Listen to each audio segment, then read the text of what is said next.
저는 이 조언을 위해 기꺼이 5억 원을 지불했습니다. 하지만 후회는 없습니다.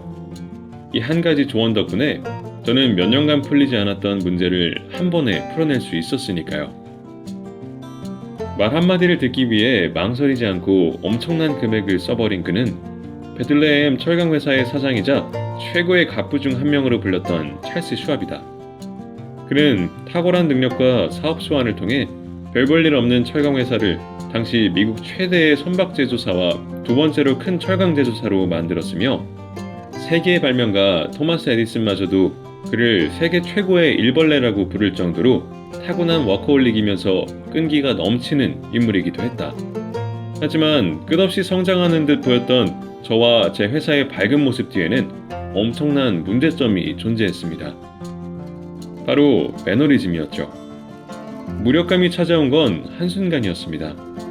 회사의 구성원들은 항상 열심히 일했지만 예전만큼의 생산성은 나오질 않았고 생산성을 높이기 위해 여러 가지 방법을 써보고 다양한 사람들을 영입했지만 오히려 일의 효율은 더욱더 떨어졌고 성장 없이 기존의 위치를 지키는 데 급급했습니다. 저도 미칠 노릇이었죠.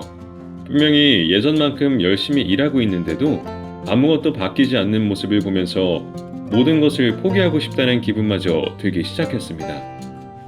제 인생의 최악의 순간이라고 해도 과언이 아닐 정도였으니까요. 그렇게 계속해서 슈왑은 효율과 생산성에 대한 고민을 하다가 우연히 CEO들이 모이는 연례 행사에 참석하게 되었는데 평소에 친하게 지냈던 다른 회사 대표가 얼굴빛이 너무 어두워 보인다는 말과 함께 그에게 무슨 일이 있냐고 물었다. 슈왑은 머뭇거리다가 조심스럽게 고민을 털어놓았다. 요즘 회사가 매너리즘에 빠져 있어. 동료들은 열심히 일하고 있는데 생산성이 오르지 않아. 이를 들은 회사 대표는 고개를 끄덕이더니 조심스럽게 그에게 명함 한 장을 내밀었고 명함에는 아이비 리라 불리는 사람의 연락처가 쓰여 있었다. 그는 당시 공공관계의 선구자이자 많은 기업들과 협업해온 생산성 컨설턴트였는데 슈왑은 지푸라기라도 잡는 심정으로 명함에 쓰인 연락처로 전화를 걸었다. 여보세요? 아이비리 씨인가요? 그렇습니다. 어디서 전화하셨나요? 안녕하십니까? 저는 찰스 슈왑입니다. 단도직입적으로 묻겠습니다.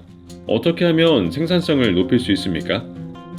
그는 잠깐의 침묵 후에 이렇게 답했다. 당신과 당신 회사의 임원들과 대화할 수 있도록 15분씩을 할애해 주세요. 그리고 수표 한 장을 준비하세요. 좋습니다. 얼마면 되겠습니까? 제 조언은 일단은 공짜입니다. 하지만 제 방법이 효과를 봤다면 그때 당신이 느끼는 제 조언의 가치만큼 수표에 적어서 보내주시면 됩니다. 며칠 후 그는 슈왑의 회사에 근무하는 모든 임원을 자신의 사무실로 초대한 다음 생산성을 높이는 방법을 알려주었다. 그 방법은 다음과 같았는데 자기 직전에 내일 끝내야 할 6개의 과제를 적기, 6개의 과제의 우선순위를 정할 것, 첫 번째 과제에 집중하고 끝날 때까지 다음 과제로 넘어가지 않기, 만약 하루가 끝났는데도 과제가 남았다면 다음 날로 넘기기, 이를 매일매일 반복할 것이었다. 처음에는 저를 포함한 모두가 비웃었습니다. 몇 년간 수많은 사람들이 고민한 문제가 이렇게 간단하게 풀릴 리 없다면서 말이죠. 하지만 조언을 전해준 그의 목소리가 확신으로 가득 차 있었기 때문에 저와 동료들은 속는 셈 치고 1년 동안만 이 방법을 써보기로 했습니다. 그리고 불과 3달 뒤 슈왑이 그 조언의 대가로 리에게 보낸 건 25,000달러라는 글자가 적힌 수표 한 장이었다. 비록 지금 기준으로 5억 원가량 되는 큰 돈을 지불해야 했지만 리가 알려준 방법을 회사 전체에 적용한 결과 어떤 방법을 써도 사라지지 않았던 매너리즘이 불과 몇 달도 안 되어 없어졌고 몇 년 동안 바닥을 기던 생산성이 엄청난 속도로 개선되었기 때문이다. 주위 어디서나 들을 수 있을 법한 간단하고 쉬운 조언이었지만 이를 실천한 결과 슈왑과 그의 회사는 낸 돈의 몇십 배가 넘는 이득을 거머쥘 수 있었던 것이다. 몇 년 후 리의 조언이 세상에 알려지고 슈왑은 이 간단한 조언이 갖고 있는 3가지 장점을 설명했다. 먼저 이 조언은 심플합니다. 지나치게 복잡한 방법은 따르기 쉽지 않습니다. 설령 정말 도움이 되는 것이라 해도 말이죠.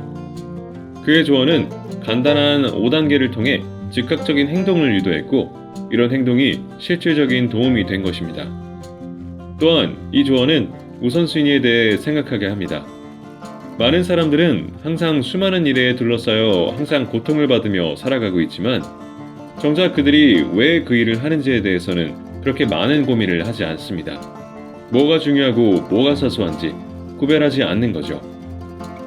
그의 조언은 우리에게 수많은 업무 중 가장 중요한 6가지를 고를 수 있게 해주고, 그 일들 사이에 우선순위를 설정하도록 해서 시간 대비 최대의 효율을 내도록 도와줍니다.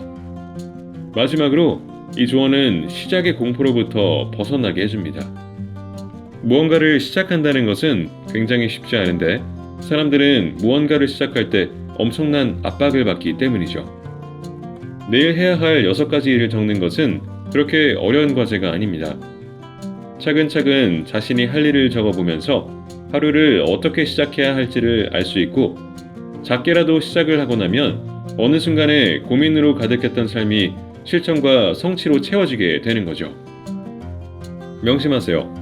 저는 비록 이 조언을 일찍 듣지 못해 엄청난 시간과 돈을 낭비해야 했지만, 이 방법을 명심하고 오늘부터 실천하기 시작한다면 여러분은 제가 경험한 그 이상의 성취를 이룰 수 있을 겁니다.